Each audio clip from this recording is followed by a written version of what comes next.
الحمد للہ نحمده ونصلی علی رسوله الکریم اما بعد فاعوذ باللہ من الشیطان الرجیم بسم اللہ الرحمن الرحیم۔ آج ہم نے دوسرا پارہ ختم کیا ہے رمضان 2026 اور تیسرا پارہ ہم نے شروع کیا ہے۔ بہت ہی اہم ترین آیتیں ہیں، میں جلدی کوشش کرتا ہوں وہ ساری آیتیں تھوڑی تھوڑی سامنے آ جائیں۔ ایک تو ان آیتوں میں اللہ تعالیٰ نے قصاص کا حکم بیان کیا ہے۔ دنیا میں قاتل کی سزا کیا ہونی چاہیے، یہ ہر ملک میں الگ قانون ہے۔ عمر قید ہے، کسی میں بہت کم ملکوں میں پھانسی بھی ہے، لیکن ان میں بھی پھانسی ہے، حکومت کو اختیار ہے کہ وہ لٹکائے یا چھوڑ دے۔ اسلام نے کتنا پیارا حکم دیا، کیونکہ دین فطرت ہے نا۔ اسلام کہتا ہے جس نے کسی شخص کو قتل کیا، دیکھو میں ایک بات بیان میں کہتا ہوں، یہ جو سیکولر حکومتیں ہوتی ہیں نا یہ لوگوں کو انسانوں کا غلام بناتی ہیں۔ خدا انسانوں کو انسانوں کی غلامی سے نکال دیتا ہے۔ یہ لوگ قانون بنا کے تھوپ دیتے ہیں، مسلط کر دیتے ہیں، بس اس میں ہم حکومتوں کے غلام بن جاتے ہیں۔ سارے رائٹس ان ملکوں میں حکومتوں کے ہوتے ہیں۔ اسلام کا فلسفہ کیا ہے کہ حقیقی مالک صرف اللہ کی ذات ہے۔ وہ جو قوانین بنائے گا وہ قوانین لوگوں کے حقوق کے لیے، یعنی لوگوں کے ذمے جو لوگوں کے حقوق ہیں نا ان کے تحفظ کے لیے ہیں۔ وہ مثال کے طور پر آپ یہ دیکھ لو، زید نے بکر کو قتل کیا۔ ریاستی قوانین پوری دنیا میں مختلف ہیں، کسی میں ہے کہ 10 سال جیل، 14 سال جیل، یہ کر دو وہ کر دو۔ اسلام کیا کہتا ہے؟ زید نے جو بکر کو قتل کیا تو نقصان کس کا ہوا؟ بکر تو اب زندہ نہیں ہو سکتا، اس سے انتقام تو اللہ قیامت میں زید سے لے گا۔ بکر کی مرضی قیامت میں زید کو جہنم میں پھینکوا دے یا معاف کر دے۔ لیکن ایک اور نقصان ہوا ہے بکر کے رشتہ داروں کا۔ بکر کی کوئی بیوی تھی، اس کے بیٹے تھے، اس کی بیٹیاں تھیں، اس کے ریلیٹو تھے۔ اصل نقصان کس کا ہوا ہے؟ ان کا۔ ریاست کو یہ اجازت نہیں ہے کہ وہ معاف کر دے، کہ یہ جس کا نقصان ہوا ہے انتقام لینے کا حق بھی بولو ان کو ہے۔ فقط جعلنا لولیہ سلطانا، انتقام کی آگ جن کے دلوں میں بھڑک رہی ہے، اللہ کہتے ہیں ہم ان کو اختیار دیں گے کہ چاہو تو قاتل کو قتل کر دو، چاہو تو قاتل سے دیت لے کے اس کو چھوڑ دو، یہ تمہارا رائٹ ہے، حکومت کا نہیں ہے۔ تو بتاؤ اسلام میں حکومت کے حقوق زیادہ ہی ہیں انسانوں کے؟ بولو۔ حکومت کا کام صرف مینجمنٹ ہے کہ انسانوں کے حقوق ادا کر رہے ہیں کہ ادا نہیں کر رہے، کہ انسان جو ہے وہ انسانوں کے حقوق ادا کر رہے ہیں کہ نہیں کر رہے۔ لہذا حکومت کا کام یہ ہے قاتل کو پکڑے، بھاگنے نہ دے اور مقتول کے وارثوں کے حوالے کر دے۔ تم بتاؤ کیا کرنا ہے، گردن اڑانی ہے یا معاف کرنا ہے؟ وہ کہتے ہیں معاف کرنا ہے اسی وقت چھوڑ دو، وہ کہتے ہیں گردن اڑانی ہے اڑا دو اس کی۔ سعودی عرب میں جب تک یہ قصاص کا قانون پورے طور پہ تھا، شاید اب بھی ہے، 1 ہفتے کے اندر قاتل کو قتل کر دیا جاتا تھا۔ تو اس قانون کو کیا کہتے ہیں؟ قصاص کا قانون۔ سمجھ میں آ رہی ہے بات؟ جن کا نقصان ہوا ہے یہ ان کا ہیڈیک ہے کہ معاف کرنا ہے یا چھوڑنا ہے، گورنمنٹ کا کام نہیں ہے۔ ہر چیز میں حکومتوں نے ٹانگ اڑائی ہوئی ہے نا۔ 18 سال سے کم عمر کی بچی کی شادی نہیں کر سکتے، بھائی بچے بالغ ہو گئی، بچی جانے اس کا باپ جانے۔ تو یہاں غلامی ہے، اسلام میں کیا ہے؟ آزادی۔ دوسرا الحر بالحر، ایک اور جگہ اللہ نے فرمایا قصاص کے حکم میں، قصاص میں صرف خون کا بدلہ خون نہیں ہے۔ اگر کسی نے آپ کی آنکھ پھوڑ دی ہے تو آنکھ کے بدلے آنکھ۔ گورنمنٹ کیا کرے گی؟ دنیا میں کہیں قانون ہے کہ کسی نے جان کر آپ کی آنکھ پھوڑی تو اس کی آنکھ پھوڑی جائے؟ کہیں ہے قانون؟ جس کی آنکھ پھوڑی وہ تو گیا زندگی بھر کے لیے، دونوں آنکھیں ضائع کر دی، ہو گیا، نابینا ہو گیا، اس کو ڈالتے رہو جیل میں۔ جس نے آنکھ، وہ جیل میں اس کے جو انتقام کی آگ بھڑک رہی ہے کہ مجھے اندھا کر دیا تو نے، اس کے انتقام کی آگ ٹھنڈی ہوگی؟ بولو یار مجھے لگ رہا ہے آپ لوگ کو سمجھ میں نہیں آ رہا, تھکے ہوئے لگ رہے ہو تراویح کی وجہ سے نا, میں بھی تو تھکا ہوا ہوں. اس کا حق مل گیا اس کو جیل میں ڈالنے سے, اور اس جیل میں بھی 20 مسائل ہیں, ہر ملک کا الگ قانون ہے. بلکہ اب تو انشورنس جو دنیا میں ہو رہی ہے نا, اس نے تو دنیا میں انشورنس کے نظام نے تباہی مچا دی ہے. بہت سے ملکوں میں یہ ہے کہ آپ کسی کی چیز چوری کر لیں, کوئی بات نہیں, جس کی چوری ہوئی ہے پولیس کہتی ہے انشورنس سے کلیم کرو نا, جا کے چور کو پکڑنے میں ٹائم کیوں ضائع کر رہے ہو. یہ میں اپنی آنکھوں سے دیکھ کے آیا ہوں, مذاق نہیں کر رہا میں. جو انشورنس جو ویسے جوا سٹا ہے نا, وہ ایسا گندا نظام مسلط ہوا ہے, بہت سارے جرائم میں پولیس انوالو ہی نہیں ہے. وہ کہہ رہی بھائی انشورنس کمپنی سے کلیم کر کے اپنا نقصان کی تلافی کرو, جاؤ چھوڑو, ٹائم ضائع مت کرو. یہ چل رہا ہے. تو آنکھ کے بدلے کیا ہے؟ آنکھ. اسلام یہ کہتا ہے, قرآن یہ کہتا ہے, اور قرآن کہتا ہے ہم نے تورات میں بھی یہی حکم دیا یہودیوں کو. اس سے پتہ چلتا ہے بائبل کا, تورات کا, تمام آسمانی کتابوں کا یہ حکم انصاف پر مبنی کہ اگر کسی نے آپ کی آنکھ پھوڑ دی ہے تو اسلام آپ کو رائٹ دیتا ہے کہ آپ بھی اس کی آنکھ ضائع کر سکتے ہو.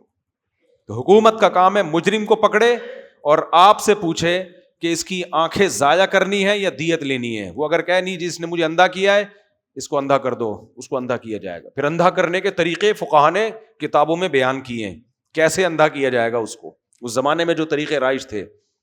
سمجھ میں آ رہی ہے بات کہ نہیں آ رہی ہے؟ وَكَتَبْنَا عَلَيْهِمْ فِيهَا أَنَّ النَّفْسَ بِالنَّفْسِ وَالْعَيْنَ بِالْعَيْنِ, جان کے بدلے جان, آنکھ کے بدلے آنکھ, وَالسِّنَّ بِالسِّنِّ, دانت کے بدلے دانت. اتنا انصاف ہے اسلام میں. یہاں حکومتیں انوالو ہوتی ہیں, ہم قانون سازی کریں گے. بھائی جس کے دانت توڑے ہیں, دانت تو گیا نا اس کا, اس کو یہ حق ہے. آپ کو قانون کے تکلف کی ضرورت نہیں ہے. اس کو حق ہے کہ وہ اپنے مجرم سے دانت توڑے یا اس کو معاف کرے یا دیت لے. بالکل معاف بھی کر سکتا ہے, دیت بھی لے سکتا ہے, دانت بھی توڑوا سکتا ہے. آنکھ کے بدلے آنکھ, کان کے بدلے کان, ناک کے بدلے ناک. والجروح قصاص, زخم کے بدلے زخم. تو یہ جو دنیا میں جب انسان قانون بناتا ہے نا, تو ساری اتھارٹی انسانوں کے ہاتھ میں چلی جاتی ہے جو ہمارے باپ بن کے بیٹھے ہوئے ہیں. وہ بتائیں گے ہمیں 18 سال سے پہلے شادی کرنی ہے یا 18 سال سے بعد. تبھی تو اسلام کہتا ہے یہ نہیں ہے, یہ نہیں چلے گا. تو یہ تو 18 سال اور عدالتی خلا ولا میں نے ایک مثالیں دی ہیں, ورنہ تو یہ سب انسانوں کی غلامی کے مختلف طریقے ہیں. آزادی چھینی جا رہی ہے اور اس کا نام کیا رکھا جا رہا ہے؟ آزادی. تو آزادی اسلام میں ہے حقیقی معنوں میں. تو ایک اللہ نے اس میں قصاص کا حکم بیان کیا. یہاں جو ہمارے دیسی لبرل لوگ اور جو دنیا کے لبرل لوگ ہیں وہ ایک بات کرتے ہیں, دنیا میں بہت سے ملکوں میں پھانسی نہیں ہے. پھانسی تو ویسے ہی ظلم ہے, اس کا گلا گھونٹ کے مارتے ہیں. اسلام میں تلوار سے. تلوار سے فائدہ یہ ہوتا ہے کہ قاتل کو تکلیف کم سے کم ہوتی ہے, سڑک کر کے گردن اڑ گئی ختم, تو تکلیف نہیں ہوتی اس کو. یہاں لٹکا دیتے ہیں, زبان لٹک کے باہر آ جاتی ہے. اور پھر اسلام میں قصاص کھلے عام ہے, بند کمرے میں نہیں ہے. کھلے عام میں کیا فائدہ ہے؟ قاتل کو لوگ ترغیب دیں گے, جو مقتول کے وارثین ہیں ان کو لوگ ترغیب دیں گے کہ یار چھوڑ دو, یار چھوڑو. تو 80% کیسز میں ایسا ہوتا ہے کہ وہ معاف کر دیتے ہیں.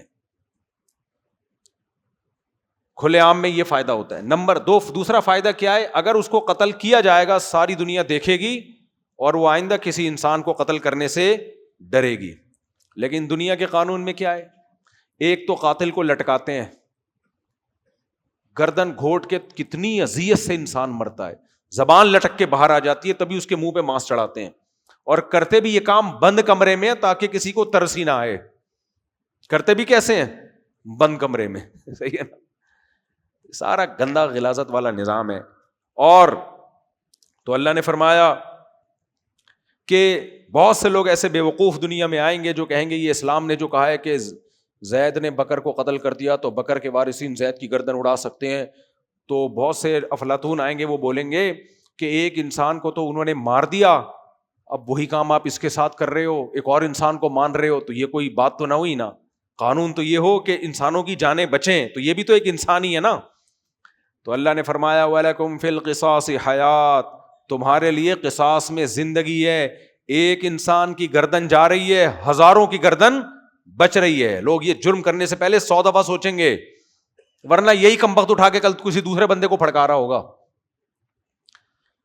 تو اس لیے اللہ نے فرما دیا وَلَكُمْ فِي الْقِصَاصِ حَيَاتٌ, تمہارے لیے قصاص میں زندگی ہے. آگے اللہ نے فرمایا, اللہ نے روزے فرض کیے ہمارے اوپر. یا ایھا الذین آمنوا کتب علیکم الصیام, تم پہ روزے فرض ہیں. تسلی کے لیے اب جیسے ہی روزے فرض کی ہم آیت سنتے ہیں گھبراہٹ طاری ہو جاتی ہے, ابے صبح سحری سے لے کے افطار تک کھانا ہی نہیں ہے. اللہ نے فوراً تھپکی دے دی, گھبرانا مت, ایام معدودات, چند دن ہیں, تھوڑے دن ہیں, 29 یا 30 دن, ساری زندگی کے لیے نہیں کہہ رہا. دیکھو اللہ کتنا خیال کرتا ہے کہ نہیں کرتا ہے بھائی. ایامم معدودہ, تھوڑے دن ہیں, ہم ہمیشہ کے لیے تھوڑی کہہ رہے ہیں. اس سے پتہ چلتا ہے جو ٹینشن تھوڑے دنوں کی ہو اور اس کا ٹائم معلوم ہو کہ اس ٹائم پہ یہ ٹینشن ختم ہو جائے گی, وہ ٹینشن برداشت کرنا آسان. اور جس ٹینشن کا پتہ ہی نہ ہو کہ یہ کب ختم ہوگی, وہ 1 سیکنڈ کے بعد بھی ختم ہو جائے نا, وہ تو اتفاق تھا نا کہ 1 سیکنڈ بعد ختم ہو گئی, لیکن پتہ ہی نہ ہو کب ختم ہوگی, اس کا 1 سیکنڈ بھی 1000 سال پہ بھاری. اب آپ لوگ کا دماغ شادی شدہ لوگوں کی طرف جا رہا ہوگا, میری مراد وہ نہیں ہے, سمجھ رہے ہو. تو ہر کام کا یہی ہے. جب کوئی دیکھو اسلام میں ہے تسبیحات 100 دفعہ تیسرا کلمہ, 100 دفعہ چوتھا کلمہ, یہ 100 کا عدد کیوں بیان کیا جاتا ہے بھائی؟ اللہ کہتے ہیں جتنا دل چاہے پڑھ لو, یوں کر کے جتنا دل چاہے پڑھ لو. بھائی جب تک کوئی عدد نہ ہو نا, انسان کو اینڈنگ پوائنٹ, اسٹارٹنگ پوائنٹ اور اینڈنگ پوائنٹ نہ بتایا جائے, اس کو موٹیویشن نہیں ملتی ہے. اس کو موٹیویشن نہیں ملتی ہے. اس کو بتایا 100 پڑھ لو یا 200 پڑھ لو, تو ایک عدد ہے, اس کو پتا ہے یہاں سے اسٹارٹ کروں گا, یہاں پر ختم ہوں گا, تو ایک وظیفہ میرا کمپلیٹ ہو جائے گا. ویسے چاہو جتنا مرضی ذکر کرتے رہو, لیکن سنت جب بھی کوئی چیز ہوتی ہے اس کا عدد متعین ہوتا ہے. فجر کی کتنی سنتیں متعین ہیں؟ 2 عدد متعین ہے. ظہر کی 4, پھر ظہر کے بعد 2. فرائض میں بھی ایسے ہی ہے. تو یہ ممکن ہے کہ تراویح میں کوئی عدد ہی متعین نہ ہو, جتنی چاہو جماعت سے پڑھ لو. یہ ایسی بات ہے جس پہ نہ کسی صحابی نہ کسی تابعی کا ہمیں کوئی قول ملتا ہے. اس پہ تو میں ابھی ویڈیو بیان ایک ریکارڈ کروا رہا ہوں. میرا ایک آڈیو بیان ہے تراویح پر, نا 20 رکعتیں تراویح پر, آڈیو بیان ہے حوالوں کے ساتھ. تو آج کل چلتا ویڈیو ہے, تو پورے ریفرنسز کے ساتھ اسی رمضان میں انشاءاللہ میرا ایک ویڈیو بیان آنے والا ہے. اس میں نے ثابت کیا ہے کہ ایسا نہیں ہے کہ تراویح میں 8 پڑھو 10 پڑھو 12 پڑھو, نہ, جماعت سے نماز ہے. جماعت میں نفل کی جماعت شریعت میں بدعت ہے. تبھی تراویح کے علاوہ کوئی اور نفل نماز آپ اتنی بڑی جماعت کے ساتھ نہیں پڑھ سکتے. تو جو چیز بدعت ہے تو جتنی ثابت ہوگی اتنی ہی اس کی اجازت ہوگی, اتنی ہی وہ عادت سنت ہوگی. تو اس لیے اس پہ تفصیلی میرا بیان آنے والا ہے. ابھی اس پہ ریئیکشن نہ لوگ ریکارڈ کروانا شروع کر دیں. تو یہی وجہ ہے کہ جو لوگ 8 رکعت پڑھتے ہیں وہ پھر 8 ہی پڑھتے ہیں پوری زندگی. ان کی مسجدوں میں ایسا نہیں ہوتا آج 8 ہو رہی ہیں, کل 10 ہو رہی ہیں, پرسوں 12 ہو رہی ہیں. تو لوگ پاگل ہو جائیں گے, بولیں گے کیا کر رہا ہے بھائی, تو 8 پڑھائے گا 10 پڑھائے گا. تو اس لیے یا تو 8 سنت ہیں یا 20 سنت ہیں. ایسا نہیں ہے کہ کوئی خاص عدد متعین نہیں ہے, جتنی چاہے پڑھ لو. جتنی چاہے کا نہیں ہے, ہر مسجد میں متعین رکعتیں ہوتی ہیں ہر سال پوری زندگی. تو جب تک اس طرح کی چیزوں کو متعین نہ کیا جائے, اور شریعت کا مزاج بھی ہے شریعت متعین کرتی ہے, اس وقت تک اس کو منضبط کرنا, اس پہ عمل کرنا بہت مشکل ہوتا ہے. تو شریعت نے جہاں نوافل میں اجازت دی ہے, لیکن جہاں اسپیسیفک کوئی خاص عبادت دی ہے تو رکعتیں بھی شریعت نے اس کی متعین کی ہیں. اشراق کی رکعتیں متعین, چاش کی متعین, اوابین کی متعین. اسی طرح یہاں بھی تہجد کی 8 رکعتیں اصل سنت ہے 8. تو یہ نہیں ہو سکتا کہ تراویح جو صرف رمضان کے ساتھ خاص ہو, اس کا ٹائم بھی ہو, ایک خاص کیفیت کے ساتھ ہو, اس میں آپ کو کھلی ڈلی یاد دے دی ہو کہ 2 پڑھو 4 پڑھو 8 پڑھو 10 پڑھو. نہ, اس میں بھی صحابہ کے دور میں بھی یہ رکعتیں متعین تھیں, اور آج بھی کیا ہیں متعین. وہ کتنی ہے ویڈیو بیان کا انتظار کریں. اچھا بھائی, آگے اللہ تعالیٰ فرماتے ہیں کہ 2 لوگوں کو اللہ نے روزہ چھوڑنے کی اجازت دی, ایک مریض کو اور ایک مسافر کو. تیسرا کوئی نہیں ہے جس کو چھوڑنے کی اجازت. کل آپ کا پیپر ہو تو بھی رمضان کا روزہ رکھنا ہے. آپ مزدور ہو, گرمی میں آپ نے گڑھا کھودنا ہے تو بھی آپ نے رمضان کا روزہ رکھنا ہے. کیونکہ صحابہ کرام کے دور میں اے سی نہیں تھا کہ سارے اے سی میں بیٹھ کے روزہ رکھتے ہوں. اس دور میں بھی مزدور پیشہ لوگ بھی تھے, کسان بھی تھے, کانوں کو کھودنے والے لوگ بھی. اس دور میں بھی لوہا نکلتا تھا کہ نہیں نکلتا تھا؟ تلواریں کس سے بنتی تھیں؟ تو سارے سب طرح کے طبقے اس دور میں بھی تھے, آج بھی ہیں. تو روزہ کسی کے لیے بھی معاف نہیں ہے سوائے مسافر اور مریض. ہاں کوئی کسی کی حالت روزے میں خراب ہو جائے, مرنے لگے یا بیمار ہونے لگے تو توڑنے کی اجازت ہے اس کو. آگے ان آیتوں میں اللہ نے حکم دیا وَلَا تَأْكُلُوا أَمْوَالَكُمْ بَيْنَكُمْ بِالْبَاطِلِ, اے لوگو ایک دوسرے کا مال ناحق طریقے سے مت کھاؤ. اور وَتُدْلُوا بِهَا إِلَى الْحُكَّامِ, حکام کو رشوتیں دے کے دوسروں پہ ظلم مت کرو. آج یہ ہوتا ہے نا, دوسرے کا حق بنتا ہے, آپ نے رشوت کھلا کے اس کی سیٹ خود لے لیا آپ نے. یہ ہوتا ہے کہ نہیں ہوتا؟ یہی ہو رہا ہے. حق دوسرے کا تھا, آپ نے حق مار کے پیسے کھلائے اور اس کی جگہ آپ چلے گئے. ہاں حق آپ کا ہو اور پھر بھی وہ پیسے لیے بغیر کام نہ کر رہا ہو تو پھر رشوت دینا جائز ہے, کیونکہ یہاں رشوت اپنے حق کو لینے کے لیے ہے, دوسرے کا حق مارنے کے لیے نہیں ہے. آگے چلتے ہیں, جلدی جلدی میں چاہ رہا ہوں ساری آیتیں آج آ جائیں ہمارے سامنے, جن بہت سارے جو احکام آئے ہیں. اللہ نے جو جہاد کا حکم دیا, جہاں جہاد فرض ہے اس کی آگے آیتیں آ رہی ہیں. اس میں اللہ نے بتایا کہ کافر لوگ کہتے ہیں یہ لوگ جہاد کیوں کرتے ہیں, تو اللہ نے فرمایا وَالْفِتْنَةُ أَكْبَرُ مِنَ الْقَتْلِ, فتنہ قتل و غارت سے زیادہ بری چیز ہے. اگر جہاد نہ ہوتا, آگے تفصیل سے جہاد کی آیتیں پھر میں وہ پڑھتا ہوں, اگر جہاد نہ ہوتا یہ مسلمانوں کو گاجر مولی کی طرح کاٹ کے ختم کر دیتے. دیکھو مودی نے ہم پہ جو میزائل مارے تو اب تک ہم کھاتے ہی رہتے. کیا خیال ہے اگر ہماری طرف سے ہماری ایئر فورس نے اگر رپلائی نہ کیا ہوتا اور ہمارے جہازوں نے اگر میزائلوں پہ بٹن نہ لگایا ہوتا اور یہاں سے بنیان مرصوص کی صورت میں میزائل نہ اڑے ہوتے, تو کیا وہ جو ہم پہ طیارے آ کے گرنا شروع ہوئے تھے وہ بند ہو جاتے؟ ہم یہاں سے تبلیغی جماعت کو بھیجتے, محبت سے وہ ان کے پائلٹوں کو جا کے سمجھاتے کہ دیکھو لڑائی معاف کرو, اللہ کا گھر صاف کرو, اصل تو محبت ہے, اسلام محبت کا درس دیتا ہے. ہم آپ سے محبت سے کہہ رہے ہیں آئی لو یو, کائنڈلی آپ دوبارہ میزائل نہ پھیریں, ہو جاتا یہ کام. اس لیے اللہ نے فرمایا وَالْفِتْنَةُ أَكْبَرُ مِنَ الْقَتْلِ, یہ جو فتنہ ہوتا نا, لڑائی ملکوں میں لڑائی ہوتی اور جو قتل و غارت ہوتی وہ زیادہ بری چیز ہے. اس لیے اللہ لڑنے کا حکم دیتا ہے. اسلام دین فطرت ہے.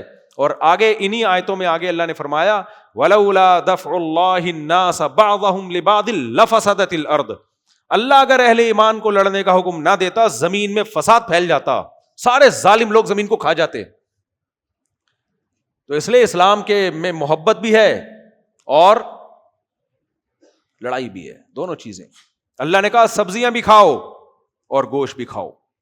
درندے صرف گوشت کھاتے ہیں, شیر ویر کیا کرتے ہیں, خالی گوشت ہر وقت براتے ہی رہتے ہیں بیٹھ کے. اور کچھ لوگ صرف سبزیاں کھاتے ہیں, جیسے بکری ہے, غرانے کی طاقت اس میں ہے ہی نہیں. مسلمان کیا کرتا ہے, کبھی کبھار ایک آدھ ٹماٹر بھی کھا لے گا لیکن وہ بھی گوشت میں ڈال کے کھائے گا اور گوشت بھی کھا دیتا ہے. تو محبت بھی اور لڑائی کا جذبہ بھی, لیکن غلط جگہ جذبہ استعمال نہ ہو لڑائی کا, جہاں لڑنا ہے وہاں جا کے لڑے آدمی. تو کسی نے کہا نا سبزی کھانے کا سب سے بہترین طریقہ یہ ہے کہ بکرے کو سبزی کھلاؤ پھر بکرا کاٹ کے کھا جاؤ, وہ سبزی کے اثرات بکرے میں آ جائیں گے. آگے چلتے ہیں میرے بھائی. آگے اللہ نے فرمایا وَأَنفِقُوا فِي سَبِيلِ اللَّهِ وَلَا تُلْقُوا بِأَيْدِيكُمْ إِلَى التَّهْلُكَةِ وَأَحْسِنُوا إِنَّ اللَّهَ يُحِبُّ الْمُحْسِنِينَ. حج کی آیتیں ہیں. حج میں صحابہ کرام تجارت کو برا سمجھتے تھے. حج میں ایک اہم حکم یہ دیا کہ جو بھی حج کا یا عمرے کا احرام باندھے گا فَلَا رَفَثَ وَلَا فُسُوقَ, کوئی فحش بات زبان سے نہیں کرنی اور کوئی فسق و فجور کا کام نہیں کرنا. وَلَا جِدَالَ فِي الْحَجِّ, اور لڑنا جھگڑنا نہیں ہے. احرام کی حالت میں بیوی سے بھی آپ شہوت کی باتیں نہیں کر سکتے, سمجھ رہے؟ احرام کی حالت میں بیگم کے ساتھ بھی آپ کوئی ایسی بات نہیں کر سکتے جو نارمل حالات میں فحش بات سمجھی جاتی ہے, وہ بھی جائز نہیں ہے. اور لڑنا جھگڑنا بالکل جائز نہیں ہے. بعض لوگوں کو ہم نے وہاں بھی احرام میں بھی دیکھا ایسے بیٹھے ہوتے ہیں جیسے توے پہ کسی نے لا کے ان کو بٹھا دیا ہے. تو احرام میں بالکل برداشت برداشت برداشت. آگے اللہ فرماتے ہیں صحابہ کرام جب حج کرنے جایا کرتے تھے تو پوری دنیا سے لوگ آتے تھے, تو اب تجارت ہوتی تھی. شام سے جو لوگ آ رہے ہیں وہ مال لے کر آ گئے جو شام میں پائے جاتا ہے, حج بھی ہو جائے گا چلو, اور مدینہ والے وہ مال لے کے چلے گئے جو شام میں نہیں ہے, تو تاجروں کے آپس میں لین دین ہوتی تھی. ان کا مال خریدا, انہوں نے ان کا مال خریدا. جب اسلام آیا, حج کیا صحابہ نے, تو اشکال ہونے لگا, بھائی ہم تو حج کر رہے ہیں اور پیسے بھی کما رہے ہیں, یہ پتہ نہیں ہمارا حج ضائع نہ ہو جائے. اللہ نے فرمایا لیس علیکم جناح, کوئی حرج نہیں ہے, تجارت بھی کر لیا کرو. سمجھتے ہو حج کرنے جا رہے ہو, بزنس بھی ساتھ ساتھ نمٹا کے آ جایا کرو. اللہ کو پتا تھا یہ حج بزنس کی اتنی بڑی اپورچونٹی ہے, یہ میں مسلمانوں سے کیسے ضائع کرا دوں. اس سے پتا چلتا ہے اللہ تعالی مسلمانوں کو اکنامکلی کمزور دیکھنا چاہتے ہیں یا پاورفل دیکھنا چاہتے ہیں؟ پاورفل. تبھی حج جو خالصتاً عبادت ہے اس میں باقاعدہ صراحتاً تجارت اور بزنس کی اجازت دی جا رہی ہے. افسوس کی بات پتہ ہے کیا ہے؟ حج میں آج جتنا بزنس ہو رہا ہے ساری پروڈکٹ بک کس کی رہی ہیں؟ غیر مسلموں کی. تبھی وہ کبھی بھی نہیں ہمارا حج بند کرنا چاہیں گے. سارا منجن کس کا بکتا ہے؟ میں نے وہاں پوچھا حکومت میں لوگ جو تھے, سعودی حکومت کے کچھ نچلے طبقے کے لوگ, میں نے کہا یہ کیا مسئلہ ہے یار, سارا مال بک کس کا رہا ہے؟ یہ تو شکر ہے بس مرغی ہماری بک جاتی ہے حلال کی وجہ سے, ورنہ وہ بھی نہیں بکتی. سارا مال ان کا. کہہ رہے ہیں بھائی پاکستان سے منگوایا تھا ہم نے, 2 نمبر ہی کی انہوں نے. بہت دفعہ کھانے پینے کی چیزیں پاکستان سے منگواتے تھے, 2 نمبر ہی. ہمارے ایک دوست ہیں, کاپر کا بہت بڑا بزنس ہے, بڑے نوٹ چھاپنے لگے, کاپر ایکسپورٹ ہو رہا ہے. ایک دن روتے ہوئے آئے, سارا بیٹھ گیا بٹا. میں نے کہا کیا ہوا؟ کہہ رہے ہیں وہ بھیج دیا تھا کسی پنجاب میں کسی بندے نے, جعلی یعنی کاپر میں 2 نمبر ہی کر دی اس نے. جب اس کا مال زیادہ بکنا شروع ہوا نا, اعتماد ہو گیا باہر کی کمپنیوں کو, تو اس نے کیا کر دیا, کاپر اوپر سے کاپر تھی, اندر پتہ نہیں کیا بھر کے کسی طرح نکالو مال. تو بس اس کے بعد سے وہ پاکستان سے کاپر لے ہی نہیں رہے. تو ماشاءاللہ حرام خوری میں اللہ معاف فرمائے, اللہ نے بہت نوازا ہے. اللہ نے تھوڑا نہیں نوازا, بہت نوازا ہے اس قوم کو. تبھی جھوٹ, بددیانتی, دھوکے, مالی خیانت بہت گندی چیز ہے, اس کو چھوڑ دو, صاف رہا کرو, تھوڑا کما لو, سچ بول کے کماؤ. خیر, تو اللہ نے تجارت کا تذکرہ کیا. پھر اللہ نے فرمایا کچھ لوگ ایسے ہیں من یقول ربنا آتنا فی الدنیا, کچھ لوگ دنیا میں ایسے ہیں وہ کہتے ہیں اے اللہ ہمیں دنیا میں دے دے جو کچھ دینا ہے, یعنی ان کے دل کی تمنا یہ ہے کہ بس دنیا دنیا دنیا. اللہ کہتے ہیں مل جائے گی اگر اللہ چاہے گا. ما لہ فی الآخرۃ من خلاق, آخرت میں کوئی حصہ نہیں, وہاں بالکل محروم ہو گئے. اللہ فرماتے ہیں لیکن جو ہمارے بندے ہیں وہ کیا کہتے ہیں, ربنا آتنا فی الدنیا حسنہ, دنیا میں بھی اچھی زندگی دے, وفی الآخرۃ حسنہ, آخرت میں بھی اچھی زندگی. وہ آخرت کو بھولتے نہیں ہیں, آخرت بھی چاہیے ہمیں. تبھی دنیا میں ان حرام کاموں کی طرف نہیں جاتے جن سے آخرت برباد ہو جائے. ان کی دعاؤں میں آخرت کا تذکرہ بھی ہوتا ہے. اللہ فرماتے ہیں یہ جو کمائیں گے ان کو اس کا حصہ ملے گا, جو آخرت کے لیے کریں گے اس پہ ثواب ان کو ملے گا. آگے اللہ تعالیٰ فرماتے ہیں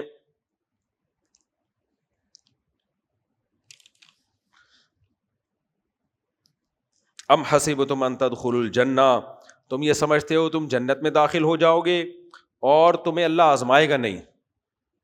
آزمائشیں آئیں گی تمہارے اوپر اور تم نے صبر سے کام لینا ہے. صبر کے بغیر جنت نہیں مل سکتی. آج بے صبری کو کمال سمجھا جاتا ہے. کل بھی آیتیں آئی تھی, میں نے سوچا تھا اس پہ ضرور بات کروں گا لیکن ٹائم چلا گیا. کل جو آیات تھی اس میں اللہ نے فرمایا ہمارے نیک بندوں کو جب کوئی مصیبت پہنچتی ہے قالوا انا للہ و انا الیہ راجعون, وہ کہتے ہیں ہم اللہ کے لیے, اس کی طرف ہم نے لوٹ کر جانا ہے. یہ نیک بندوں کی علامت ہے, چاہے بندہ ہو یا بندی ہو.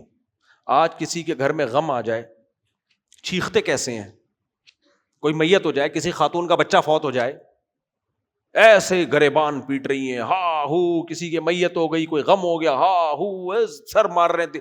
کیا جنگلی پن, کیا پن لگا کے رکھا ہوا ہے. وہ آیا تھا نا بیان یار, وہ مجھے بہت اچھا لگا تھا ملفوظ, جب ہمارے ہاں الیکشن ہو رہے تھے نا تو وہاں سے لوگ جیت رہے تھے جہاں سے کھڑے بھی نہیں ہوئے. تو لندن سے ایک بیان آیا تھا, کیا ڈیش کے بعد نا ایک لفظ ہے ڈیش میں, وہ نہیں بول, چلو میں اس کو الٹ دیتا ہوں, کیا حلالی پن لگا کے رکھا ہوا ہے. آیا تھا نا بیان, یاد ہے, ایک ویڈیو جاری ہوئی تھی, اس میں بیان آیا تھا کیا حلالی پن, حلالی نہیں تھا وہ, مسجد کے احترام میں نہیں بول پا رہا وہ لفظ, کیا حلالی پن لگا کے رکھا ہوا ہے. تو جب بھی کوئی میت ہو گھر میں, بھائی عورتوں کو بولو صبر کرو, چیخنا چلانا ہا ہو, یہ غم بالآخر چلا جائے گا, لیکن اس طرح چیخو پکار کر کے اپنے اجر کو ضائع مت کرو. نبی نے لعنت فرمائی ہے میت پہ چیخنے والی عورتوں پر, نوحہ کرنے والی عورتوں پر, گریبان چاک کرنے والی عورتوں پر. جعفر طیار جوان آدمی تھے, میدان جنگ میں شہید ہو گئے, ان کی 4 بیویاں تھیں, رونے کی آواز آئی گھر کی 4 دیواری سے باہر. آپ نے پہلے ایک دفعہ آرام سے سمجھایا, پھر فرمایا مٹی اٹھا کے ان کے چہرے پہ ڈال دو. حالانکہ کتنا بڑا غم تھا, چھوٹے چھوٹے یتیم بچے, اور نبی کے چچا زاد بھائی چھوٹے چھوٹے یتیم بچے چھوڑ کر گئے. اتنے خوبصورت تھے جعفر طیار رضی اللہ تعالیٰ, کتنا بڑا غم تھا. 4 عورتیں ایک وقت میں بیوہ ہو رہی ہیں, چھوٹے چھوٹے یتیم بچے, اور نبی صلی اللہ علیہ وسلم کو جب شہادت کی اطلاع ملی, آپ کی آنکھوں سے آنسو. بس ان کی ازواج کو آپ نے چیخنے چلانے نہیں دیا, خاموش, ایسے خاموش کرایا ہے, گھر کے اندر آرام سے رو بیٹھ کے. مسلمان یہ یقین رکھتا ہے خوشیاں بھی آتی ہیں زندگی میں اور غم بھی آتے ہیں, یہ دنیا کا حصہ. اللہ ہم سب کو بچائے غم سے, ہمیں خوشیوں والی زندگی دے, پریشانیوں سے بچائے. لیکن بھائی پریشانیوں میں آپ ایسے باہر ہو جانا, یہ مر گیا وہ فر گیا, سر دیواروں سے جا کے مار رہے ہیں, ہائے ہائے ہائے ہائے ہائے, یہ کیا لگایا ہوا یار, کیا پن لگا کے رکھا ہوا ہے, ایسے موقع پہ کیا جا کے بولا کرو بھائی مسلمانوں کافر ہو بھائی. تو ایسے چیخ رہے ہوتے ہیں. جنازے کی چارپائی ہے, اس کو پکڑ کے بیٹھے ہوتے ہیں, جانے نہیں دو اس چارپائی کو, میت ہے نا نہیں جانے دیں گے ہم. تو یہ اچھے کام نہیں ہے, خاندانی لوگ ایسی حرکتیں نہیں کرتے. میں نے زندگی گزاری ہے, بہت لوگوں میں ملا جلا ہوں, میت پہ پتہ چل جاتا ہے کون خاندانی اور کون غیر خاندانی. میں نے ایسی میتیں بھی دیکھی ہیں, او بھائی دیواروں سے مار رہے ہیں, ہاں وہ ایسے جیسے پتہ نہیں کیا. اور ایسے بھی دیکھی ہیں جوان بیٹے کی موت ہوئی ہے, جوان بیٹے کی, اور ماں کے آنسو نکل رہے ہیں, اور وہ کہہ رہی ہے اے اللہ یہ میرے اختیار میں نہیں ہے, یہ میرے اختیار میں نہیں ہے, ایسا نہ ہو کہ میرا صبر کا اجر ضائع ہو جائے. ایسی مائیں بھی دیکھی ہیں. تو اس لیے اللہ سب ماؤں کے بچوں کو زندگی دے, لیکن اللہ نہ کرے کسی کا بچہ فوت ہو جاتا ہے, بھائی صبر کرو صبر کرو. سمجھ میں آ رہی ہے بات, کیونکہ سب سے بڑا غم عورت کے لیے یہی ہوتا ہے. اسی طرح اگر اللہ نہ کرے, ویسے تو کرے لیکن چلو نہ کرے, مرد دوسری شادی کر لے, غم ہوتا ہے عورت کو, آنسو بھی اچھے ہوتے ہیں, روتا ہے اور روتی ہے, ظاہر اس پہ سوکن آئی ہے, لیکن ایسا بنا لینا جیسے پتہ نہیں کوئی دنیا میں تم ہو پہلی جسے, مر بھی تو سکتا تھا نا, یہ مر نہیں سکتا تھا کیا؟ ابھی آدھا تو ہے نا, بچے تو یتیم نہیں ہوئے. میں اکثر واقعہ سناتا ہوں, ہمارے ایک دوست اسی طرح ہوا, ان کی بیگم نے اتنا ہنگامہ کیا, انہوں نے کہا بھائی چھوڑو رہنے دو. میں نے کہا یار مر گئے تو بھی تو صبر آئے گا, وہ مر ہی گئے, ایکسیڈنٹ میں ان کی ڈیتھ ہو گئی اگلے ہی دن. تو ان کی بیگم نے پھر گھر میں ہمارے فون کر کے بتایا کہ میرے تو میاں, میں تو سمجھ رہی تھی یعنی میرے تو بچے ہی یتیم ہو گئے. یہ سب اللہ کے ہاتھ میں ہے بھائی. آپ نہ کہیں اپنے میاں کو دوسری شادی کرو, اس کو روکیں آپ, عورت سوکن برداشت نہیں, آپ روکیں اس کو. گھر پھر بھی اگر کر لیتا ہے, غم بھی ہوتا ہے, تھوڑا رونا دھونا بھی سمجھ میں آتا ہے, تکلیف بھی ہوتی ہے, لیکن قرآن کہتا ہے من یتصبر یصبرہ اللہ, جو اللہ سے صبر مانگتا ہے نا اور کوشش کرتا ہے, اللہ صبر دے دیتا ہے. اور جو صبر کرنا چاہتا ہی نہیں ہے, یہی کہ میں غمزدہ, وہ نہیں آئے گا صبر, وہ کبھی بھی صبر, وہ پریشانی ہی رہے گی پوری زندگی میں. تو اور آدمی کو بھی چاہیے کہ ٹرک کے نیچے آگے مر جائے. اچھا خیر, کس بات پہ یہ آپ یہ نہیں میں بتاؤں گا کس بات پہ. خیر ہم آگے چلتے ہیں. آگے اللہ تعالیٰ فرماتے ہیں, جلدی میں چاہ رہا ہوں آج بہت ساری آیتیں جلدی ساری آیتیں ہو جائیں. تو اللہ نے حکم کیا دیا بھائی, دعا اللہ سے, یہ ہم سب کمزور ہیں, ہم غم برداشت کرنے کی طاقت نہیں رکھتے. میں مجھ سمیت سب کمزور ہیں. ہم اللہ سے عافیت مانگیں, اللہ نہ کرے ہمارے نہ چاہتے ہوئے بھی کوئی آزمائش آ جائے تو واویلا نہیں کرنا, ہائے ہوئے ہاں یہ نہیں کرنا ہے, صبر کرنا ہے. اس پہ تھوڑا بہت تکلیف ہوتی ہے, تھوڑا بہت غم ہوتا ہے, وہ بلکہ زیادہ بھی ہوتا ہے بعض دفعہ, لیکن رو لو, تنہائی میں بیٹھ کے رو لو, اللہ سے دعا مانگ کے رو لو, اپنا غم ہلکا کرنے کے لیے اپنے قریبی دوست کو دکھڑا بھی سنا دو, یہ بھی صحیح ہے تاکہ غم تھوڑا ہلکا ہو جائے. چیخنا, چلانا اور سروں کو دیواروں سے جا کے مارنا یہ ٹھیک نہیں ہے. یہ میں اس لیے اتنا بول رہا ہوں کہ آج کل یہ فیشن بن چکا ہے. آج کل کیا ہے, میت پہ جو اچھل رہا ہو نا 2-2 فٹ وہی اچھا لگتا ہے, جو اچھل رہا ہو نا, کلابازیاں کھا رہا ہو, ہاں ادھر گر رہا ہو, چاہے اسی کی وجہ سے مرے ہوں گے وہ ابا اس کے, اسی نے ٹینشن دی تھی, اماں جو مری ہے نا اس کمبخت کی ٹینشن کی وجہ سے رو سب سے زیادہ یہ رہا ہوگا, ہاں ہاں ہاں ہاں ایسے رو رہا ہو. پاگل کا بچہ. مجھے غصہ آ رہا ہے اصل میں کسی اور بات پہ. چلیں, بھنڈی نہیں ملی نا اتنے دنوں سے. آگے چلتے ہیں ہم. اللہ تعالیٰ فرماتے ہیں یسألونک عن الخمر والمیسر قل ما یسألونک ماذا ينفقون. اتنی اہم آیتیں ہیں نا, آج اللہ کرے یہ ٹاپک کمپلیٹ ہو جائے. آج اللہ کہتے ہیں یہ پوچھتے ہیں کیا خرچ کریں. اللہ نے فرمایا یہ مت پوچھو کیا خرچ کریں, یہ پوچھو کہاں خرچ کرنا ہے. کیا کرنا ہے وہ تمہارے اوپر ہے, ٹھیک ہے نا, وہ تمہارے اوپر ہے. اس لیے خرچ کرنے میں فللوالدین, سب سے پہلے اپنے والدین. ایسا نہ ہو کروڑوں میں کھیل رہے ہو اور ابا پھٹ پٹی بائک پہ, ایسے ہیں لوگ, وہ بیچارے کو جو ریٹائرمنٹ کے پیسوں سے اس نے پرانی بائک خریدی تھی اب تک وہ اسی پھٹ پٹی بائک پہ گھوم رہا ہے. تو سب سے پہلے کیا, اماں کے دانت لگوا دو. میں نے دیکھا ہے بعض لوگ کروڑ پتی ہوتے ہیں, اماں کے دانت ہی نہیں ہیں. ابے تو اپنے پیسے سے دانت لگا دے, کم سے کم مسکراتے ہوئے تو اچھی لگے گی نا. وہ ایسے کنجوس ہے نا مارکیٹ میں, اللہ کی پناہ. تو ابا اور اماں سب سے پہلے اللہ کہتے ہیں کس پہ خرچ کرو, بولو ان پہ. یعنی شرعاً تو جب ضروری ہے جب وہ مالدار نہ ہو. اگر مالدار ہیں تو پھر ان پہ ضروری نہیں ہے, پھر ویسے ہی ہدیے تحفے دے دیا کرو.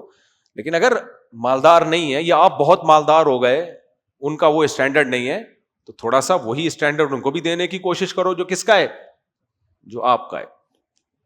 اچھا بھائی, اور والاقربین, اس کے بعد رشتہ دار, قریب سے قریب تر. بیوی بچے تو ہیں ہی نا, ان کا اللہ نے اس لیے الگ سے ذکر نہیں کیا, وہ تو سب سے پہلے اسلام میں ہے ہی. اور پھر جو ہے قریب سے قریب تر, جو جتنا قریبی رشتہ ہوگا. پھر یتامہ, یتیموں پر, جو قریبی رشتہ دار میں جو یتیم ہے اس کا حق دوسروں سے زیادہ ہے. بھتیجا ہے, بھانجا ہے, وہ یتیم ہو گیا تو اس کا حق زیادہ ہے. والمساکین, عام غریبوں پہ خرچ کرو. وابن السبیل, مسافروں پہ خرچ کرو. پہلے زمانے میں مسافر بیچارہ بے یار و مددگار ہوتا تھا. آج کل کے مسافر تو بائی ایئر ٹکٹ پہ آتے ہیں, ہوٹل بک کراتے ہیں, ایسا نہ ان کو زکات دینے چلے جائیں آپ لوگ, ٹھیک ہے. تو پہلے زمانے میں سفر کے بعد آدمی بدحال ہوتا تھا. آگے اللہ تعالیٰ فرماتے ہیں یسألونک عن الخمر والمیسر, یہ شراب کے بارے میں پوچھتے ہیں. بعض لوگ کہتے تھے شراب میں تو بڑا فائدہ ہے بھائی, ہم جب سخت ٹینشن میں ہوتے ہیں تو شراب پی کے سکون مل جاتا ہے, جسم میں طاقت آتی ہے. تو اللہ نے فرمایا قل فیہما اسم کبیر ومنافع للناس, اس میں کچھ فائدے بھی ہیں لیکن اس میں گناہ بھی ہے. اسمہما اکبر من نفعہما, لیکن ان کا گناہ ان کے فائدوں سے زیادہ ہے. تو اس لیے اس بحث میں مت پڑو کہ کیا کیا فائدے ہیں. اللہ کی طرف سے ایک قطرہ بھی شراب کا حرام ہے, بس اللیگل. مسلمان کے لیے اتنا کافی ہے, زیادہ افلاطون بننے کی ضرورت. یہ جو ہے نا ایکچولی کر کے غامدی صاحب نے نہیں بہت ساری دن تصویر آئی, غامدی صاحب یوں بیٹھے ہوئے, کسی نیچے کمنٹ کیے ہوئے تھے یہ پریشان ہے کہ 2-4 چیزیں حلال رہ گئی ہیں, وہ کیسے 2-4 چیزیں اسلام میں حرام رہ گئی ہیں, وہ میں کیسے حلال کر دوں, ہو نہیں پا رہی. تو عدت کا بھی انکار کر دیا. آج عدت کے حکام بھی آ رہے ہیں قرآن میں, عدت کا بھی انکار کر دیا کہ اگر الٹرا ساؤنڈ کیا پریگننسی نہیں ہے تو عدت ہی نہیں ہے. چلو بھائی, اس طرح کے ماشاء اللہ نے بڑا نوازا ہے غامدی صاحب کو بھی. تو بڑی ہمت کی بات ہے ویسے یار. ان کے جو داماد ہیں وہ ماشاء اللہ ان سے بھی 2 ہاتھ آگے. عدت کی آیتوں کا انکار کر دیا کہ پہلے زمانے میں تو اصل میں پتہ نہیں چلتا تھا نا کہ پریگننسی ہے یا نہیں ہے, تو اس لیے شریعت نے عدت کا حکم دیا تاکہ پتہ چل جائے کہ پریگننسی نہیں ہے. اور بھائی پھر قرآن 3 حیض کا حکم کیوں دے رہا ہے؟ پریگننسی کا تو ایک حیض سے پتہ چل جاتا ہے کہ ہے کہ نہیں ہے. بیوہ کو 4 مہینے 10 دن کیوں بٹھا رہا ہے؟ اس کو کیوں نہیں کہہ دیا 1 حیض 2 حیض 3 حیض؟ تو بس لاتے رہو مارکیٹ میں کچھ بھی لے آؤ, لوگ بیٹھے ہوئے ہیں قبول کرنے کے لیے. خیر, لیکن بہرحال میں غامدی صاحب کی ایک چیز کی تعریف کرتا ہوں, اخلاق اچھے ہیں, بات کرنے کی تمیز ہے. چلو یہ چیز سیکھ لو غامدی صاحب سے. دین نہیں سیکھو بھائی, دین علماء سے سیکھا جاتا ہے. اگر آپ کو میرے جیسا مولوی پسند نہیں ہے, کسی دوسرے عالم سے سیکھ لو. بڑے بڑے علماء ہیں, حضرت مفتی تقی صاحب ہیں, دوسرے ہیں. میں تو شادیوں کی باتیں کرتا ہوں, لطیفے بھی سناتا ہوں, لوگ کہتے ہیں یہ نہیں چاہیے ہمیں, لیکن میں نہیں چاہیے, چھوڑ دو ہمیں, سنو علماء ہی کو. خالی ہم پہ تھوڑی سارا دین نازل ہوا ہے, ہم غلط بھی ہو سکتے ہیں. دوسرے علماء کو سنو, جو بڑے بڑے علماء ہیں, مفتی تقی صاحب ہیں اور مولانا طارق صاحب کے تو اصلاحی بیانات ہوتے ہیں نا, وہ تو مسائل کی بات ہی نہیں کرتے. زیادہ تر علماء میڈیا پہ ہے نہیں, یہ بڑا مسئلہ ہے. ہمارے بڑے علماء سارے مدارس کے اندر درس و تدریس میں مشغول ہیں, ان کو جا کے ان کے بیانات میں بیٹھ کے ان کو سن لیا کرو. آگے چلتے ہیں میرے بھائی. تو اللہ نے فرمایا شراب کے بحث میں مت پڑو کہ یہ فائدہ ہے نقصان ہے, حرام ہے, بس مسلمان کے لیے اتنا کافی ہے. آگے اللہ تعالیٰ فرماتے ہیں صحابہ کرام نے یتیموں کے بارے میں بڑا ڈرا کرتے تھے کہ یتیم کا مال اللہ نے حرام کر دیا. اب یتیم بچے کو پال رہے ہیں تو اس کا راشن کیسے الگ کریں, اس کی روٹی الگ پکے گی, یہ تو بڑا مسئلہ ہو گیا نا. تو اللہ نے کہا کوئی بات نہیں, اس کا نان نفقہ اپنے نان نفقے کے ساتھ مکس کر لو, لیکن اس نیت سے نہیں کہ میں اس کا زیادہ کھا جاؤں گا, اس کا زیادہ بلکہ اس نیت کے ساتھ کہ ملا جلا برابر برابر کھا لیں گے. اب کون ایک ایک پائی کا حساب رکھے, مشکل ہے. باقی اللہ فرماتے ہیں واللہ یعلم المفسد من المصلح, اللہ کو پتہ ہے, اللہ سے نہیں چھپ سکتے کہ کس کی نیت میں کھوٹ ہے اور کون ٹینشن سے بچنے کے لیے کر رہا ہے. بعض نیت میں کھوٹ ہوتا ہے, سب ملا کے کھا لیا, جو مدسلہ العالیہ, جو سامنے آیا کھا لیا. آپ نے دیکھا ہوگا نا, بوٹیاں رکھی ہوئی ہوتی ہیں برتن میں, یوں گھما لی, یوں کر کے ادھر سے کھا لی, پھر یوں گھما کے دوبارہ یہ والی بھی کھا لی. صحیح ہے نا. تو اللہ کہتے ہیں یتیم کا مال بعض دفعہ اس لیے مکس کیا جاتا ہے کہ اب کون بیٹھ کے روٹیاں گنے گا, آدھا آٹا اس کا آدھا تمہارا, مکس کر کے 4 پراٹھے بنے, 3 تم نے کھا لیے اور 1, تو چلو کبھی ایسا ہو گیا اگلے دن وہ 3 کھا لے, تم 1 کھا لو, روز ہی تم 3 کھا رہے ہو اور کہہ رہے ہو مکس ہے تو اب کون گنے. تو اللہ کہتے ہیں اللہ کو پتہ ہے, دنیا کو دھوکہ دے سکتے ہو, اللہ کو دھوکہ نہیں دے سکتے. اس سے پتہ چلتا ہے اسلام میں یتیم کے مال کی حفاظت کا کتنا حکم ہے. اللہ اس کا راشن آٹا چینی مکس کر کے بھی کہہ رہے احتیاط کرو, اور یہاں باپ مر جاتا ہے, بڑا بھائی چھوٹے بھائی کی وراثت کھا جاتا ہے, بھتیجے کی وراثتیں کھائی جاتی ہیں. یہ چل رہا ہوتا ہے مارکیٹ میں. آگے اللہ تعالیٰ فرماتے ہیں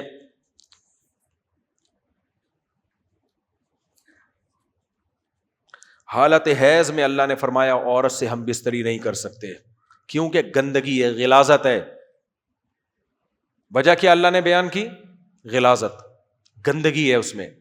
اور آگے اللہ فرماتے ہیں ان اللہ یحب التوابین ویحب المتطہرین, اللہ توبہ کرنے والوں کو اور پاک صاف رہنے والوں کو پسند کرتا ہے. حالت حیض میں جمع کرنا غلاظت اور گندگی. اسی طرح حیا کے خلاف مسئلہ ہے, پچھلے راستے میں جمع کرنا بھی حرام ہے, کیونکہ وہ بھی کیا ہے, وہ حیض سے زیادہ گندگی ہے, حیض سے زیادہ گندگی ہے, یہ بھی حرام اور گناہ کبیرہ ہے. تو طہارت کی حالت میں جب عورت حیض سے پاک ہو جائے تو اس کے پاس جایا جا سکتا ہے, ادروائز اس سے ہم بستری اسلام میں حرام ہے. اور وجہ اللہ نے بیان کی, اللہ کو پاکیزہ لوگ پسند ہیں, گندگیوں والے لوگ اللہ کو پسند نہیں ہے. آگے اللہ تعالیٰ فرماتے ہیں اب یہاں سے کچھ احکام بیان ہو رہے ہیں طلاق کے, وہ بھی میں جلدی جلدی بیان کر دوں, پھر آگے بھی بہت اہم احکام ہے سورہ بقرہ کے آخر میں. للذین یؤلون من نسائہم, پہلا حکم, اگر کوئی شخص یہ قسم اٹھا لے کہ میں اپنی بیوی کے پاس نہیں جاؤں گا, قسم اٹھا لے اور 4 مہینے تک وہ نہ جائے, تو قرآن کہتا ہے تربص 4 اشہر, 4 مہینوں تک تمہیں مہلت دی جائے گی. قسم توڑ دی تو کفارہ ادا کر لو, قسم نہیں ٹوٹی تو پھر نکاح سے آزاد ہو گئی وہ. دیکھو ویسے اگر کوئی 4 مہینے تک بیوی کے قریب نہ جائے تو بری بات ہے, شادی کس سلسلے میں کی ہے, لیکن اس سے طلاق نہیں ہوتی. طلاق جب واقع ہوتی ہے جب قسم اٹھا لے کہ خدا کی قسم میں تجھ سے ہم بستری نہیں کروں گا یا تیرے قریب نہیں آؤں گا. یہ قسم اٹھا لی تو 4 مہینے کے بعد کیا ہو جائے گا, طلاق عورت پہ خود بخود واقع ہو جائے گی. دوبارہ نکاح کرنا چاہے نکاح ہو سکتا ہے, لیکن اسلام عورت کو آزاد کر دیتا ہے کہ بھائی اب یہ تمہارے قریب نہیں آ رہا, تمہارا بنیادی حق ادا نہیں کر رہا, تم جہاں چاہو نکاح کر سکتی ہو, اسی سے چاہو تو اسی سے دوبارہ نکاح کر سکتی ہو. ایک حکم اللہ نے یہ بیان کیا. دوسرا حکم والمطلقات یتربصن بانفسہن ثلاثۃ قروء, رخصتی کے بعد اگر عورت کو طلاق ہو جائے تو طلاق کے بعد اللہ کہتے ہیں 3 حیض کم سے کم عورت نے عدت کے گزارنے ہیں. آج ہماری سوسائٹی میں اس حکم کی بھی دھجیاں اڑائی جا رہی. طلاق ہوئی اگلے دن آفس جا رہی ہیں بن ٹھن کے, بلکہ وہ کر رہی ہیں, اس کو سیلیبریٹ کر رہی ہیں, کیک کٹ رہے ہیں, میڈیا پہ آ رہی ہیں. اللہ نے 4 دیواری میں قرار پکڑنے کا حکم دیا. عورت کا ویسے بھی نامحرم سے پردہ ہے, لیکن عدت کے دوران یہ پردے کے حکام اور بھی زیادہ سخت ہو جاتے ہیں. شدید ضرورت کے بغیر وہ گھر سے باہر نہیں نکل سکتی. اب بہت سی خواتین کہتی ہیں اسلام نے ہم پہ اتنی پابندیاں لگاتی ہیں, مرد پہ تو پابندیاں لگائی نہیں. میڈیا اسی قسم کی بات کر رہا ہے. تو آپ اسلام چھوڑ دیں کائنڈلی, ٹھیک ہے. اسلام کو آپ جیسے لوگوں کی ضرورت بول لیا کرو. اس طرح کی خواتین ہے نا, ایکچولی ہم کیوں عدت, وہ جس نے دی ہے وہ تو گھوم رہا ہے موٹر سائیکل پہ بیلیاں لگاتا پھر رہا ہے, ہمیں طلاق ہوئی ہے ہمیں باؤنڈ کیا جا رہا ہے. عدت شوہر کے گھر میں ہوتی ہے. اگر وہاں آج کل عدت کہا جاتا ہے جب طلاق ہونا تو لڑکی اپنے والدین کے گھر میں, کیونکہ شوہر 3 طلاقیں دے کے فتویٰ لے آتا ہے بیوی کو حلال کرنے کے لیے, تو اس لیے 3 طلاقیں دیتے ہی ہم پھر بیوی کو مشورہ دیتے ہیں فوراً اپنے اماں ابا کے گھر چلی جاؤ, اس سے پہلے کہ کوئی مفتی بیٹھا ہوا ہو اور بیوی حلال کر کے حرام بیوی اس کو پکڑا دے, کیونکہ مفتی مارکیٹ میں فتوی دینے والے دبا کے ہیں. ابھی میں قرآن کی آیتیں اس سے متعلق بھی پڑھوں گا. تو بہرحال طلاق عدت شوہر کے گھر میں ہو, اصل تو شوہر کا گھر ہی ہے, قرآن میں صاف ہے, لیکن مجبوری ہو تو پھر ماں باپ کے گھر میں, لیکن عدت گھر میں ہوگی. شدید ضرورت میں گھر سے باہر نکل سکتی ہے, ادر وائز وہ گھر سے باہر نہیں جا سکتی. ایک حکم یاد رہے گا کہ نہیں رہے گا, یہ خواتین یاد رکھیں.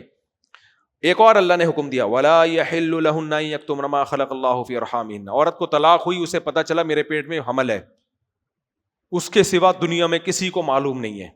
اللہ کہتے ہیں عورت کے لیے حلال نہیں ہے کہ اس حمل کو چھپا لے. سمجھ میں آ رہی ہے بات؟ عورت کے لیے حلال نہیں ہے کہ اس حمل کو چھپا لے, ظاہر کرے کہ میرے پیٹ میں اس شخص کا بچہ ہے, تاکہ بچے کے نسب میں خلل نہ ہو.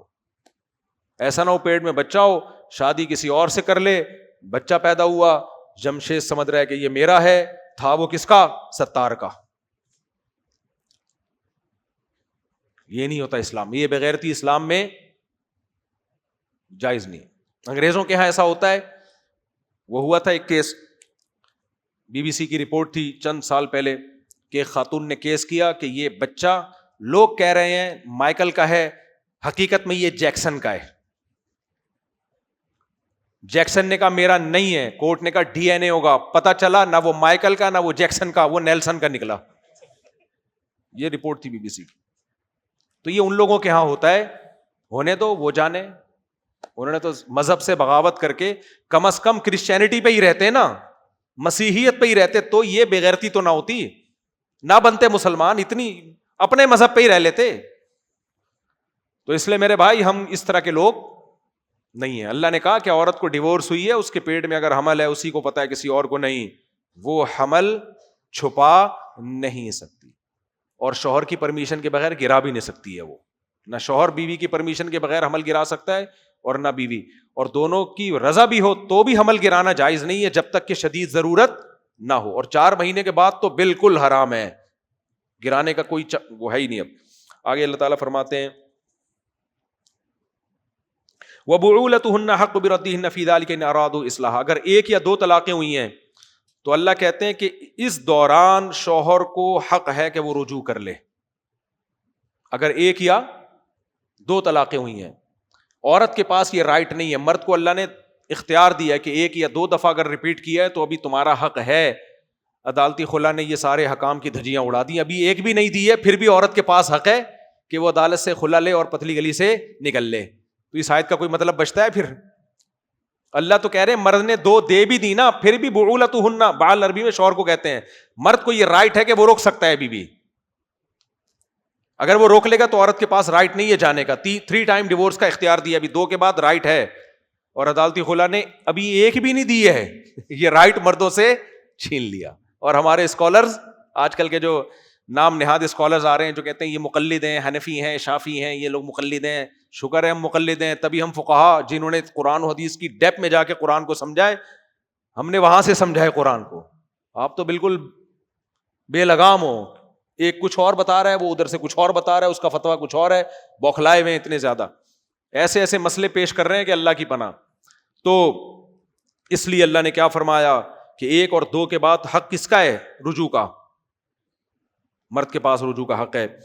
لیکن اللہ نے فرمایا ان ارادوا اصلاحا, مرد رجوع کب کرے گا؟ اگر وہ اصلاح چاہتا ہے, وہ محبت کے ساتھ رکھنا چاہتا ہے, حقوق ادا کرنا چاہتا ہے. حقوق ادا نہیں چاہتا تو مرد پہ پابندی لگائی جا رہی ہے تو تم نے رجوع نہیں کرنا, پھر چھوڑے رکھو اس کو.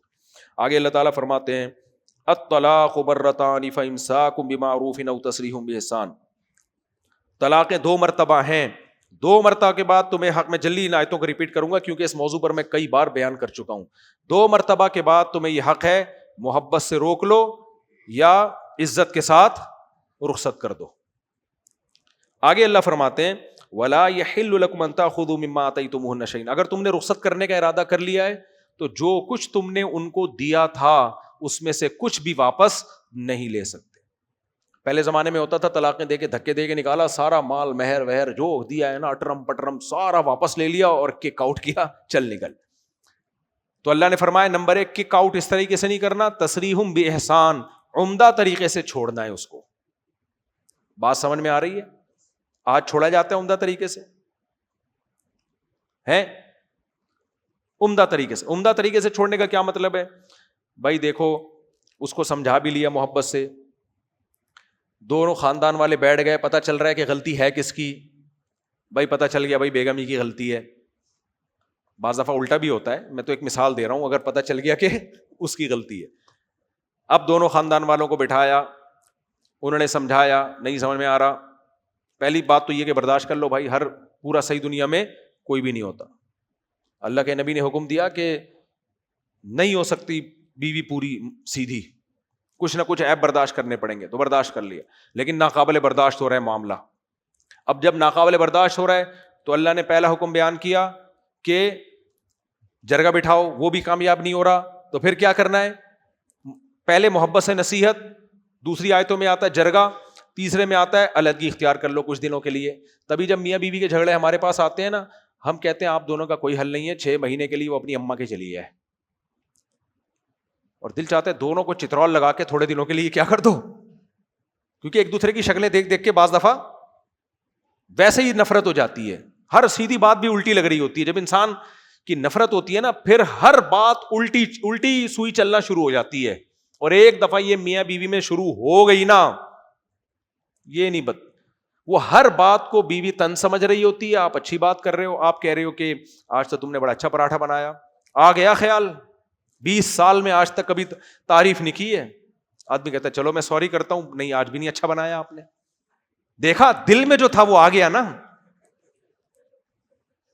یہ چل رہا ہوتا ہے کس میں, یہ چل رہا ہوتا, ہر بات الٹی, ہر بات الٹی.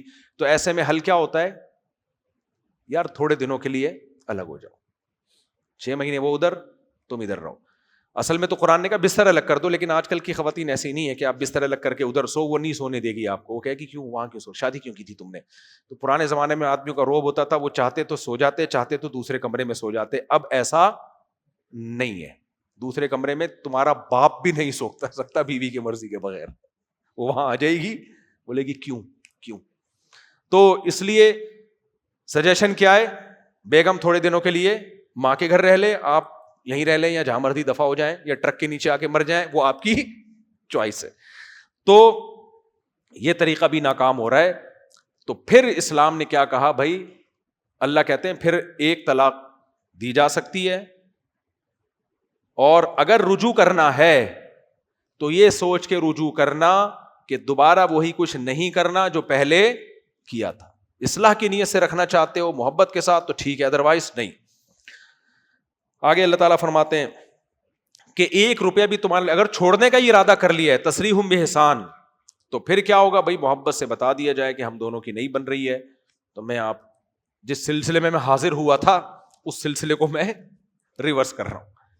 آپ اپنے یعنی علیحدگی لے لیں اور عدت گزاریں، آپ کو عدت کا خرچہ پانی ملتا رہے گا.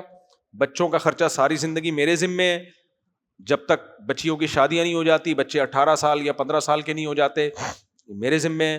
بچوں سے میں ملتا رہوں گا، بچے چھوٹے آپ کے پاس رہیں گے، میں جب چاہوں گا ملاقات کے سلسلے میں حاضر ہو جاؤں گا. اتوار کو چھٹی ہوتی ہے، 1 دن کے لیے میرے پاس چھوڑ دینا، نانی وغیرہ سے ملاؤں گا، گھماؤں گا پھراؤں گا، اور باقی 6 دن کس کے پاس رہیں گے؟ آپ کے پاس. بڑی محبت سے تمیز سے یہ کام ہو سکتا ہے.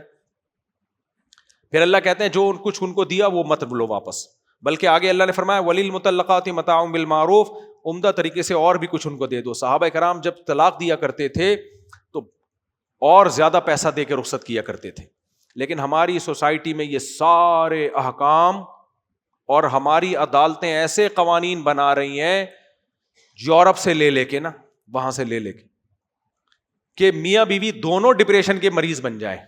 سمجھ میں آ رہی ہے بات؟ کسی وکیل کے پاس کیس چلا جائے سوائے چند وکیلوں کے، وہ عورت کو وہ پٹیاں پڑھاتے ہیں کہ الامان والحفیظ، بچے گئے آپ کے ہاتھ سے گئے. پھر بچے گئے، اگر مرد بچے چھین لے گا، عورت نہیں ملے گی، تو مرد یہ سمجھاتا رہے گا دیکھو تمہاری ماں تم سے ملتی نہیں ہے، حالانکہ وہ ملنے دے نہیں رہا ہوتا. سمجھ میں آ رہی ہے بات؟ عورت اگر بچے چھین لے گی تو باپ ادھر سڑتا رہے گا ڈپریشن ایسے توے میں جیسے جل رہا ہوتا ہے، عذاب میں آیا ہوا ہوگا، ملنے کی کوشش کرے گا، ملنے نہیں دے گی، اور سمجھائے گی یہ کہ دیکھو تمہارا باپ تم سے ملتا ہی نہیں ہے، تمہیں خرچہ ہی نہیں دے رہا. یہ چل رہا ہے مارکیٹ میں.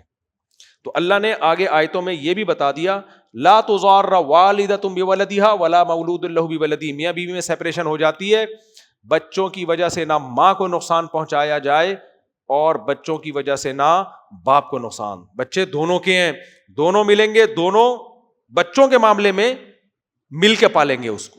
ٹھیک ہے، عورت کسی اور شوہر کے ساتھ رہتی ہے جہاں وہ شادی کر رہی ہے، بچوں کو دونوں نے مل کے پالنا ہے. مل کے پالنے کا مطلب یہ نہیں کہ ہیلو ہائی کرتے ہیں، ہائی فائن بیگم کیسی ہو تم، آج منا کیا کر رہا تھا، یہ نہیں ہوگا، وہ آپ کی نہیں ہے. وہ ایسے بھی لوگ ہیں طلاق کے بعد بھی ہاں اور کیا کیا ہے بس کر، تو اتنا اچھا تو پہلے نہیں تھا.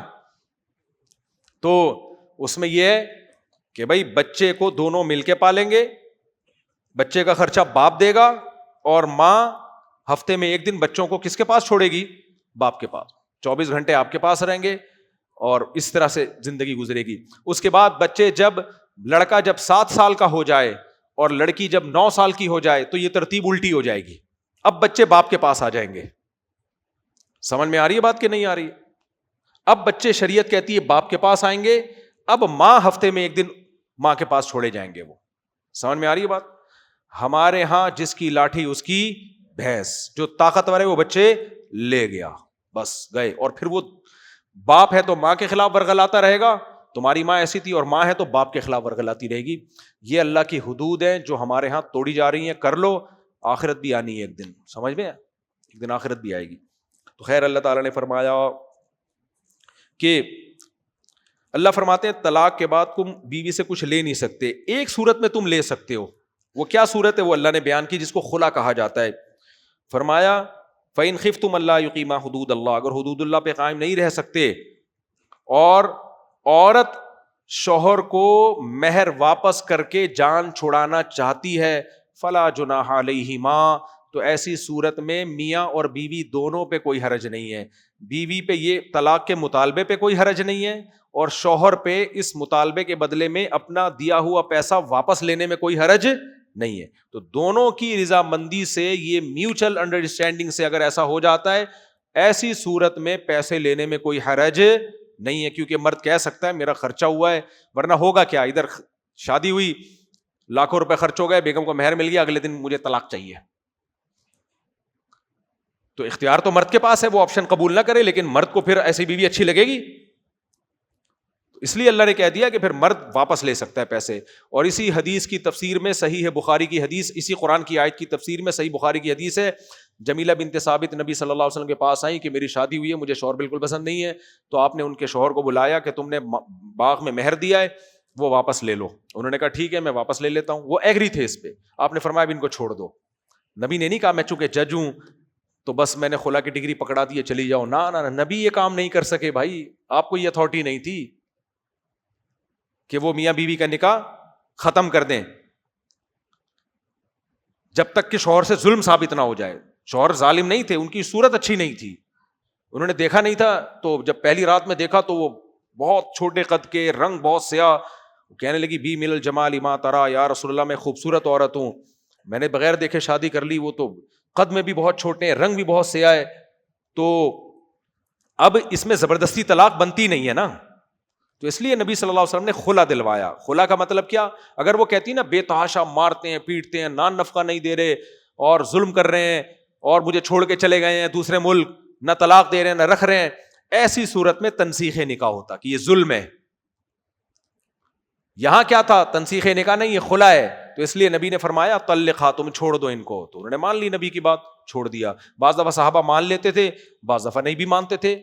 حضرت بریرہ رضی اللہ تعالی عنہا کے پاس طلاق کا اختیار آیا تو آپ صلی اللہ علیہ وسلم کے پاس ان کے شوہر آئے، کہنے لگے یا رسول اللہ، عورت جب آزاد ہوتی ہے نا لونڈی سے تو اس کے پاس ڈیورس کا حق ہوتا ہے، تو وہ آزاد ہو گئی تو نبی کے نے ان کو حق دیا طلاق کا. وہ آئیں کہ یا رسول اللہ، تو ان کے شوہر بہت محبت کرتے تھے، انہوں نے کہا یا رسول اللہ آپ نے ان سے کہیں کہ یہ رجوع کریں، یعنی نہیں لیں، طلاق کا رائٹ استعمال نہ کریں.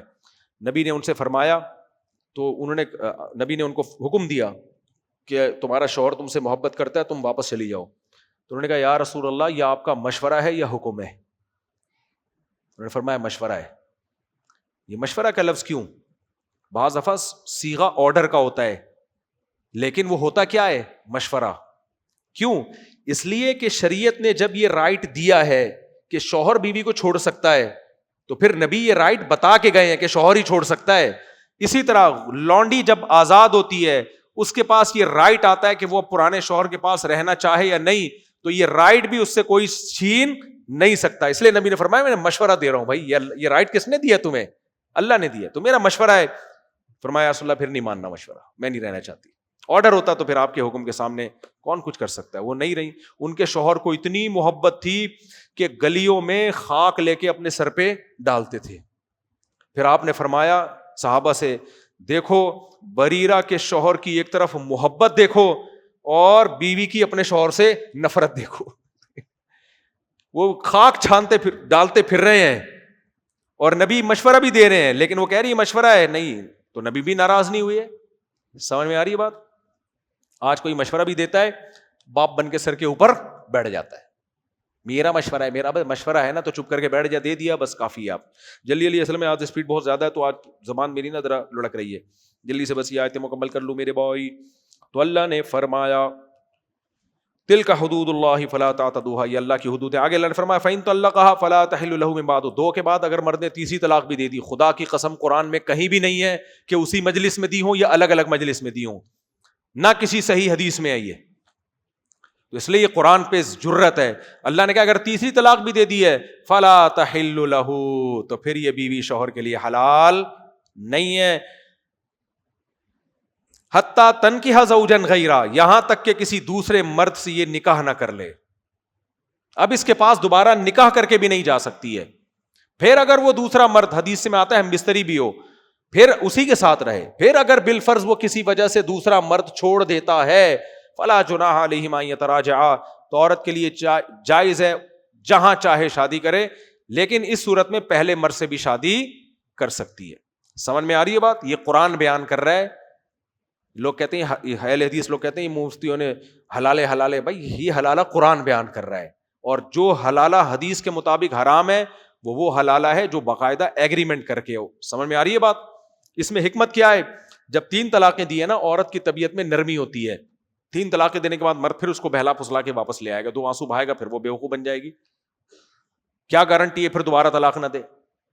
ایک خاتون آئی نا، میرے میاں نے غصے میں 3 دے دی ہیں تو میں بڑی پریشان ہوں. میں نے کہا اس کو پتا تھا نا 3 ہو جاتی ہیں؟ انہوں نے کہا پتا تو تھا.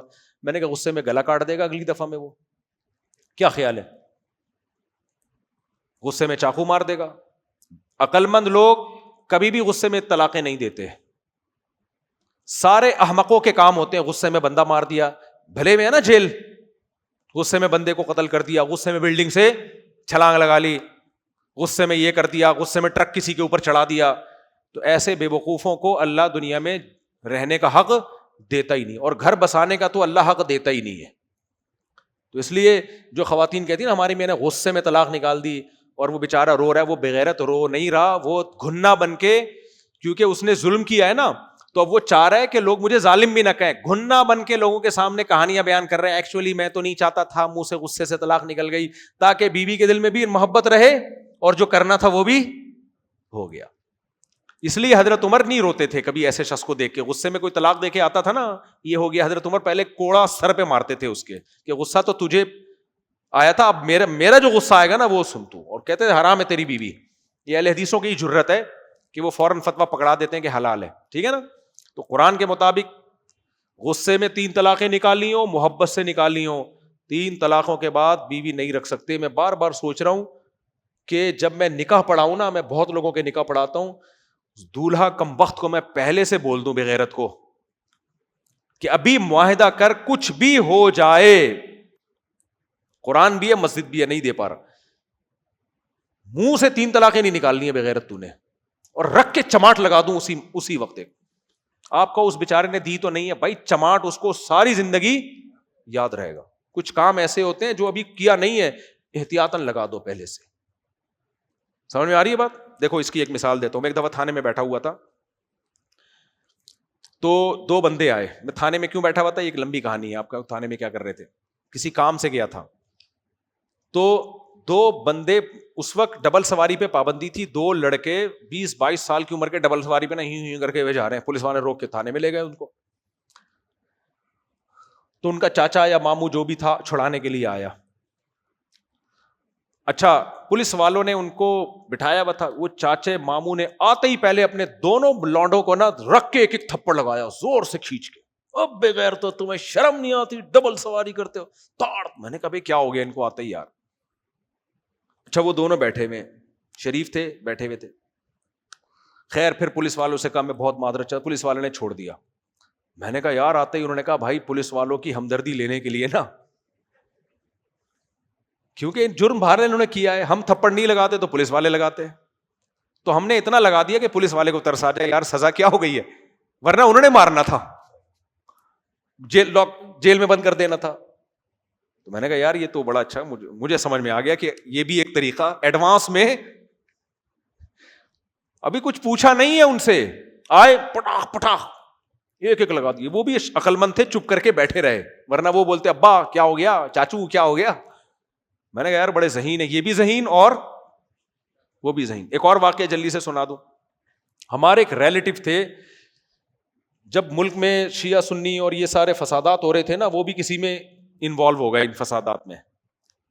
سبھی فساد میں, فساد جب ہوتا ہے تو سارے انوالو ہو جاتے ہیں. دور کے ریلیٹو تھے, ان کے ہاں کیا ہوا, کسی نے جا کے FIR کٹائی ہے کیا, پولیس آ گئی ان کے گھر میں. پولیس آئی ان کو تھانے لے جانے کے لیے. وہ دیکھو جذبات میں آدمی کا دماغ کام نہیں کرتا.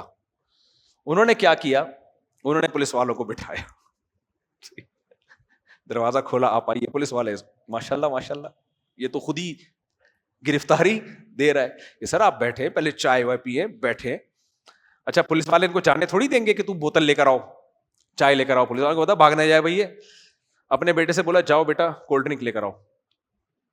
وہ لے آیا پیپسی, رکھ کے چماٹ مارا بیٹے کو اپنے. تجھے شرم نہیں آتی, تیرے سے میں نے پیپسی منگوائی تھی, تو لسی لے کر آتا, چائے لے کر آتا. بیٹھ یہاں پہ. ایک اور لگایا, گئے چائے لینے کے لیے, اس کے بعد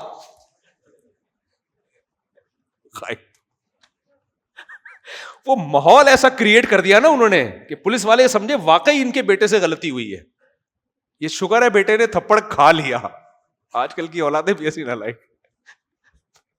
اس کے بعد مارکیٹ سے ویسی بیچارے کو لگا دیا نا, وہ تجھے پیپسی بولا تھا میں نے, تو کیا لے کر آ گیا ہے, اور گرم اٹھا کے لے آئے, ٹھنڈی کچھ بھی تھی ابھی مجھے پوری بات یاد نہیں. ایک لگایا, بیٹھ ادھر, اور گئے. اس کے بعد کئی سال ہو گئے ہوں گے واپس. خیر پھر ان کی بعد میں ہو گئی ہوگی کوئی سولو صفائی. تو خیر اللہ تعالیٰ معاف فرمائیے. میں درس کے دوران کون کون سے واقعات لے کر آ رہا ہوں, تو میرا دل چاہتا ہے جب میں نکاح پڑھاؤں, دولہا کو رکھ کے ایڈوانس میں ایک چماٹ لگاؤں, اور بغیرت منہ سے وعدہ کر حلفیہ بیان دے، زمین آسمان ادھر سے ادھر ہو جائے گا، میں اپنی زبان سے 3 طلاقیں نہیں نکالوں گا. جب یہ کام کرنا ہو تمیز سے. اگر اللہ نہ کرے کوئی نوبت آ جائے تو یہ ہونا چاہیے. ایک روبوٹ بٹھا دیتے ہیں، آتا ہی ایک لگا دے. اچھا میرے بھائی جلدی ہم اس کو ختم کرتے ہیں. آگے اللہ تعالیٰ فرماتے ہیں کہ جب طلاق ہو جائے تو لا تمسکوہن ضرارا، عورت کو پہلے زمانے میں ظلم ہوتا تھا، اب وہ ظلم ہوتا نہیں ہے، ایک خاص نوعیت کا ظلم تھا، اس کو بیان کرنے کی ضرورت نہیں. شادی نہیں کرنے دیتے تھے، نہیں، جو پرانا شوہر ہے وہی نہیں کرنے دیتا تھا، روک کے رکھتا تھا. اللہ نے کہا ایسا نہیں کرو.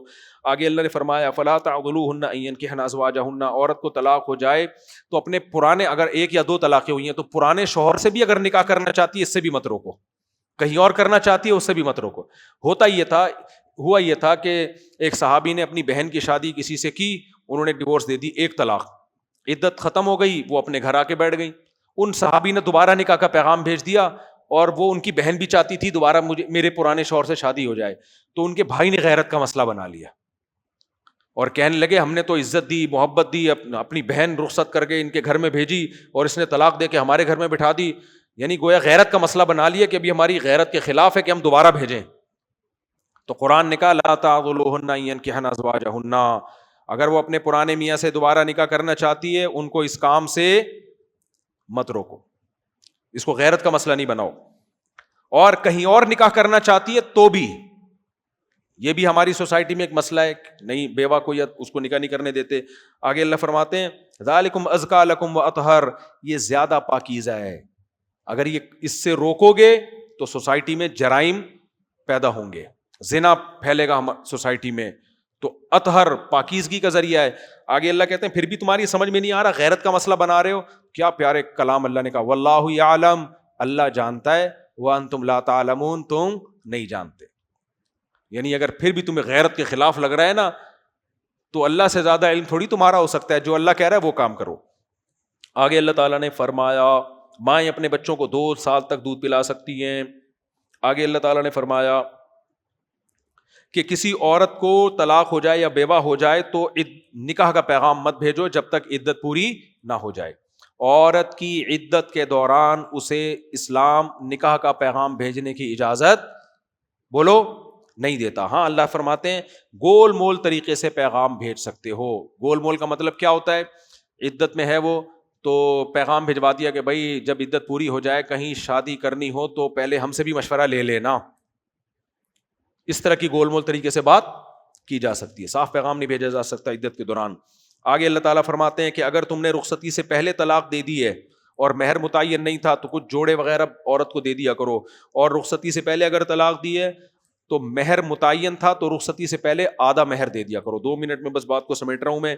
آگے اللہ تعالیٰ فرما رہے ہیں، آگے پھر جہاد کی آیتیں ہیں. جہاد کی آیتوں میں جالوت کا اللہ نے واقعہ بیان کیا. وقت بہت زیادہ ہو گیا ہے، بس میں جلدی 2 منٹ میں سمیٹ کے ختم کر رہا ہوں.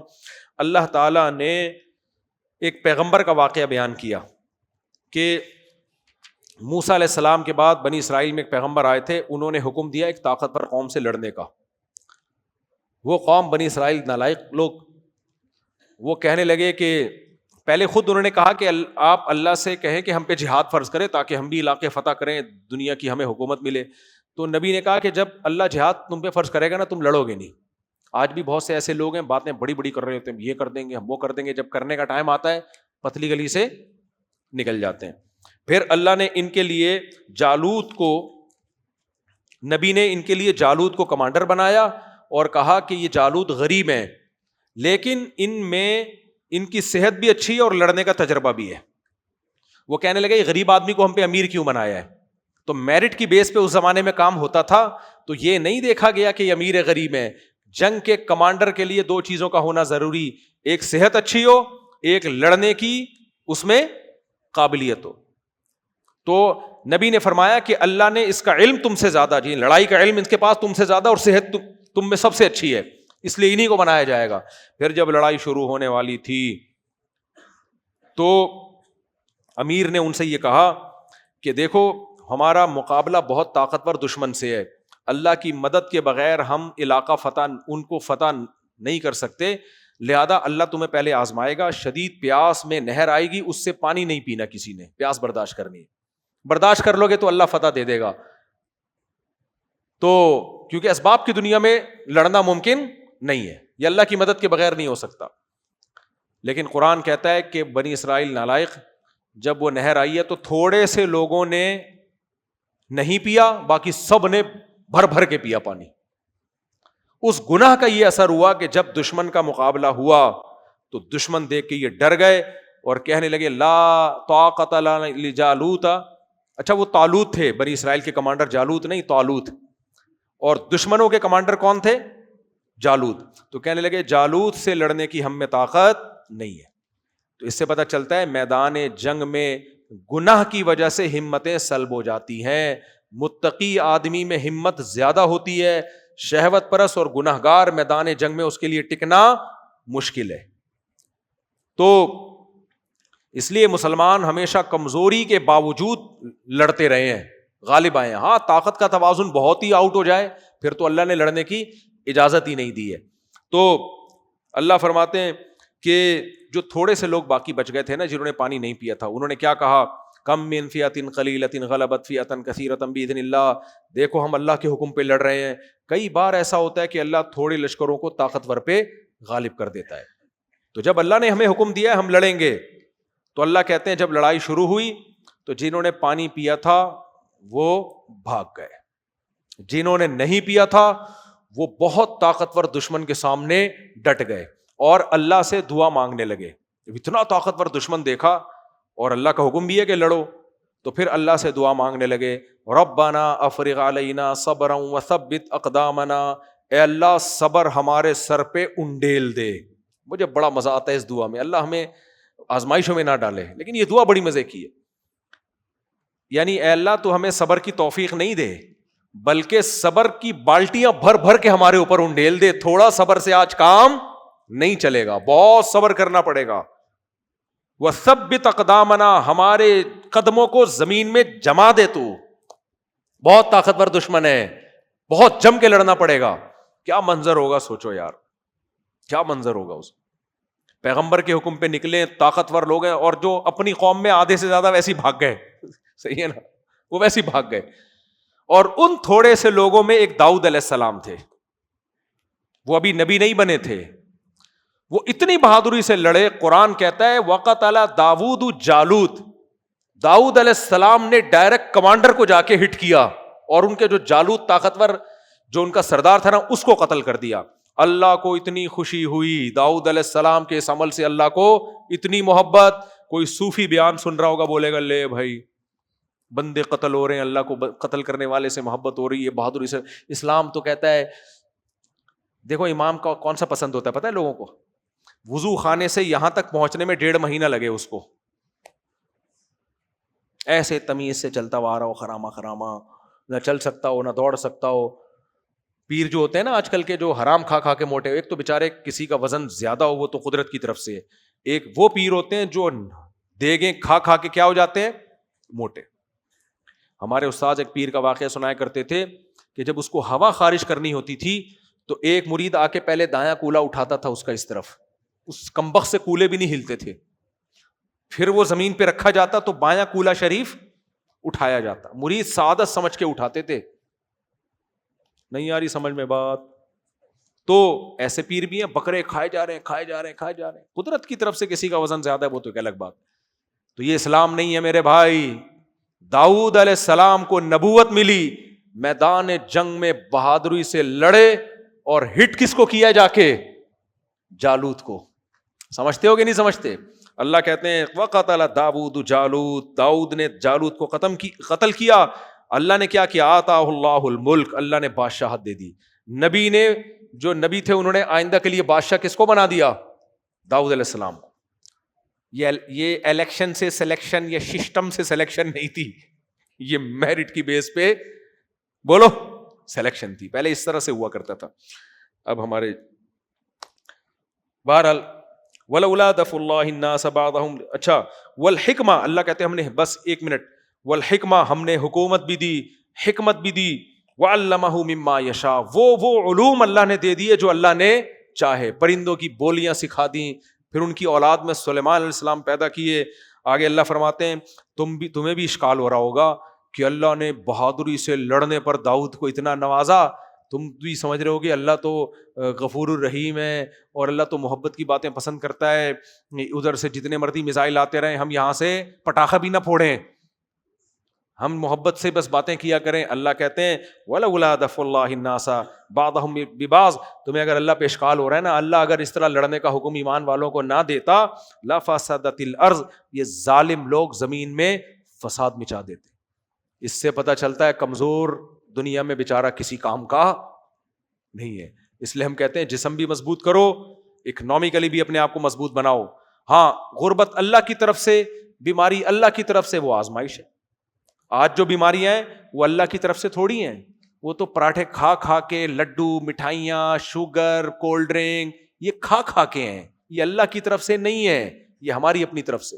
آج جو غربت ہے وہ اللہ کی طرف سے نہیں ہے, حکمرانوں کی نااہلی اور عوام کی سستی, محنت نہیں ہے. تو یاد رکھو غربت نعمت ہے جب اللہ کی طرف سے ہو, بیماری بھی نعمت ہے. ایوب علیہ السلام بیمار تھے, اسی پہ اللہ نے ان کو نوازا ہے, لیکن یہ بیماری کس کی طرف سے تھی؟ اللہ کی طرف سے. بد پرہیزی کی وجہ سے نہیں تھی, یہ اللہ کی طرف سے بیماری تھی. تو اللہ مومن کو طاقتور دیکھنا چاہتے ہیں. اللہ کہتے ہیں میں نے اگر اس طرح اہل ایمان کو حکم نہ دیا ہوتا زمین میں ظالم لوگ فساد مچا دیتے. وَلَٰكِنَّ اللَّهَ ذُو فَضْلٍ عَلَى الْعَالَمِينَ, لیکن اللہ جہان والوں پر بڑے فضل والا ہے. وہ صرف ظالم کو کھلا نہیں چھوڑ دیتا لڑتے رہو, وہ ظالم سے دفاع میں مظلوم کو بھی اجازت دیتا ہے کہ وہ اپنے دفاع میں لڑے. یہ اللہ کا فضل کس پر ہے؟ مظلوموں پر. ورنہ ہم یہی کرتے, ایک تھپڑ مارا ہے دوسرا بھی کیا کر دو, آگے کر دو, تھپڑ ہی کھاتے رہو بیٹھ کے. اس سلسلے میں حاضر ہوا تھا. اللہ تعالیٰ ہمیں سمجھنے کی, عمل کی توفیق عطا فرمائے. آج وقت زیادہ ہو گیا, کل تھوڑا مختصر کریں گے.